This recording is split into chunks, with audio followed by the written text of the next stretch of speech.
বন্ধুরা আবারও চলে এলাম আপনাদের মাঝে আর একটা রেসিপি নিয়ে। হাতে যদি খুব কম সময় থাকে তাহলে ডিমের এই টেস্টি রেসিপিটা আপনারা বানিয়ে নিতে পারেন। এটা খুব কম সময়ের মধ্যে এবং খুব সুন্দর খেতে, রুটির সঙ্গে, পরোটা, কুলচা বা গরম গরম ভাতের সঙ্গে আপনারা এটা পরিবেশন করতে পারেন। তো চলুন রেসিপিতে যাওয়া যাক। আসসালামু আলাইকুম বন্ধুরা, আপনারা সবাই কেমন আছেন? আশা করছি খুব ভালো আছেন। তো চলুন, আমি এখানে প্রথমে 3টে ডিমকে ভেঙে নিয়েছি। এর মধ্যে দিয়ে দিলাম পরিমাণ মতো নুন। তার আগে বলি, আমার গলার অবস্থাটা একটু খারাপ, সবার কাছে একটু ক্ষমা চেয়ে নিচ্ছি, কারণ আমার খুব ঠান্ডা লেগেছে, গলার অবস্থাটা খারাপ, কথা বলতে একটু অসুবিধা হবে। ঠিক আছে বন্ধুরা, কেউ কিছু মনে করবে না।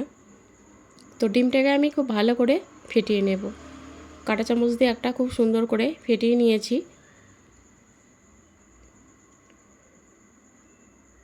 এই ডিমটাকে খুব ভালো করেই ফেটিয়ে নিতে হবে।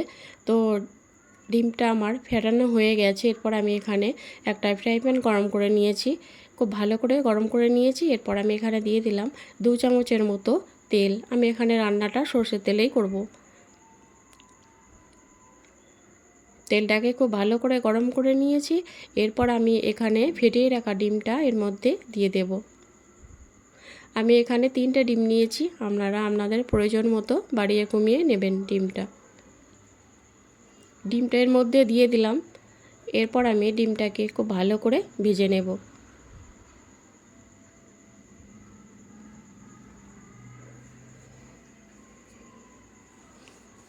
তো দেখুন, এইভাবে করে আমি ডিমটাকে ভেজে নেব, খুব তাড়াতাড়ি হয়ে যাবে। আর এই রান্নাটা খুব চটজলদি হয়ে যায়। কারোর হাতে সময় কম থাকলে খুব তাড়াতাড়ি এই রান্নাটা করে নিতে পারবেন।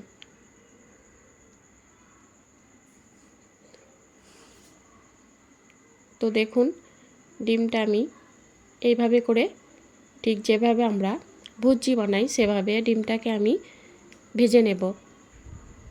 তো এক পিঠ হয়ে গেছে, অপর পিঠটা আমি উল্টে দিলাম।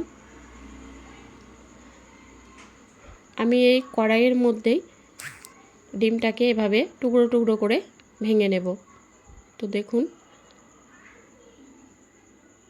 এইভাবে করে আমি ডিমটাকে ছোট ছোট কুচি করে নেব।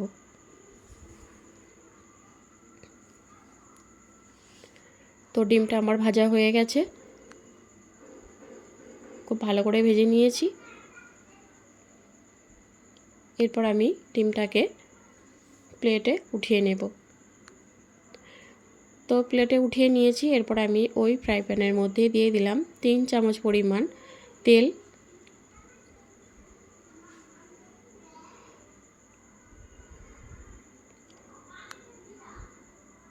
তেলটাকে খুব ভালো করে গরম করে নেব।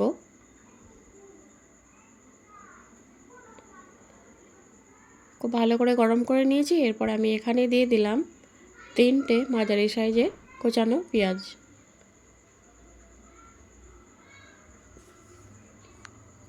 পেঁয়াজটাকে আমি খুব ভালো করে ভেজে নেব।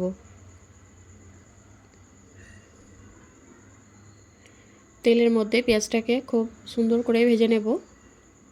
এর মধ্যে দিয়ে দিলাম 4টে কাঁচা লঙ্কা।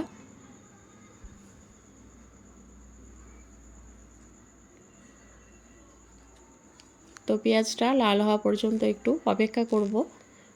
তো দেখুন, আস্তে আস্তে পেঁয়াজটা নরম হয়ে গেছে। এরপর আমি এখানে মশলা দিয়ে দেব। আমি এখানে নিয়েছি নুন আর লঙ্কা গুঁড়ো, হলুদ গুঁড়ো, আর নিয়েছি জিরে গুঁড়ো। সবগুলোই আমি ছোটো চামচের 1 চামচ করে নিয়েছি। মশলাটা পেঁয়াজের সঙ্গে খুব ভালো করে ভেজে নেব।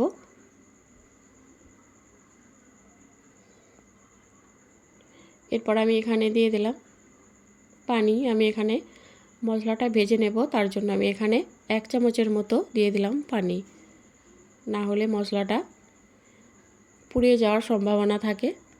তো দেখুন, আস্তে আস্তে পেঁয়াজটা অনেকটাই নরম হয়ে গেছে। এরপর আমি এখানে দিয়ে দেব কাশ্মীরি লঙ্কা গুঁড়ো 1 চামচ, আর দিয়ে দেব চিনি। এখানে আমি 1 চামচ চিনি দিয়েছি। এগুলোকে দিয়ে আবারও খুব ভালো করে আমি এর সঙ্গে ভেজে নেব।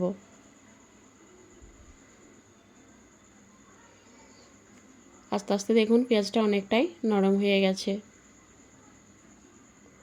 এরপর আমি এখানে দিয়ে দেব টমেটো সস 2 চামচ।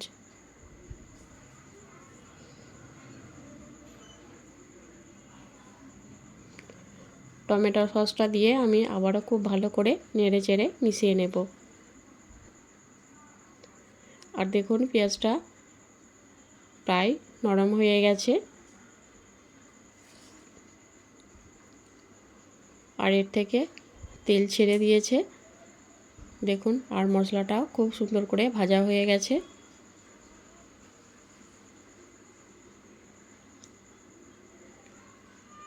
এরপর আমি এখানে দিয়ে দেব হাফ কাপের মতো পানি। পানিটা দিয়ে আমি এর সঙ্গে খুব ভালো করে নেড়েচেড়ে মিশিয়ে নেব। এখানে খুব বেশি পানির প্রয়োজন নেই। তো দেখুন এটা ফুটে গেছে। এরপর আমি এখানে ভেজে রাখা ডিমের টুকরোগুলো এর মধ্যে দিয়ে দেব। দিয়ে খুব ভালো করে নেড়েচেড়ে মিশিয়ে নেব। দেখুন এখন থেকে এটা খুব সুন্দর কালার এসেছে একটা, আর দেখতে খুব সুন্দর লাগছে। আর বন্ধুরা অসম্ভব এটা সুন্দর হয়, আপনারা একবার হলেও বাড়িতে বানিয়ে খেয়ে দেখবেন, তবেই তো আমার কথাটা বিশ্বাস করতে পারবেন। রুটির সঙ্গে খেতে তো দুর্দান্ত লাগে। আবার আমি নুনটা চেক করে একটু নুন দিয়ে দিলাম। তো এটা আমার প্রায় রেডি হয়ে এসেছে। আর বানাতেও খুব কম সময় লাগে।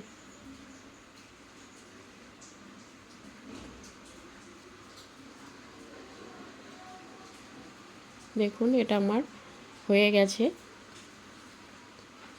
এরপর আমি এখানে সবশেষে দিয়ে দেব গরম মশলার গুঁড়ো হাফ চামচ।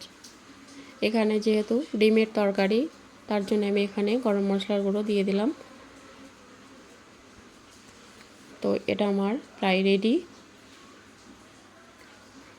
তো বন্ধুরা আপনাদের কাছে কেমন লেগেছে আপনারা অবশ্যই জানাবেন কমেন্টের মাধ্যমে। আর আপনারা কত সুন্দর সুন্দর কমেন্ট করেন, পড়তে বেশ ভালো লাগে। লাইক কমেন্ট শেয়ার করবেন অবশ্যই। আর নতুন বন্ধুরা অবশ্যই পাশে থাকবেন।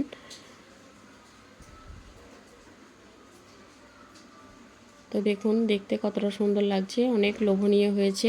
তো ভালো থাকবেন, সুস্থ থাকবেন। টাটা।